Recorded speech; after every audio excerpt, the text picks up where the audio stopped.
नमस्कार, स्वागत है आपका विंध्य भारत में। मैं आपके साथ साक्षी गुप्ता। अभी देश में लोकसभा चुनाव के लिए कुछ वक्त बचा है, लेकिन उससे पहले पार्टियों से इतर भी चुनाव लड़ने के दावेदार आने लगे हैं।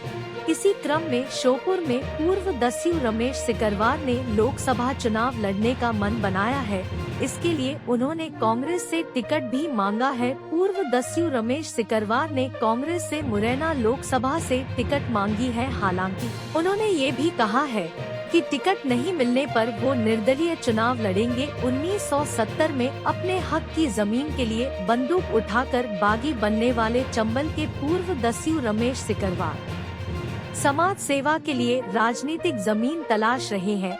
2024 में ताल ठोकने वाले पूर्व दस्यु रहे रमेश सिकरवार चुनावी रण में उतरकर राजनीति के जरिए समाज की सेवा का मन बना रहे हैं। श्योपुर के आदिवासी विकासखंड कराहल के लहरोनी गांव में रहते हुए खेती बाड़ी करके जीवन गुजारने वाले रमेश सिकरवार अब चुनावी किस्मत आजमाने का ऐलान कर चुके हैं।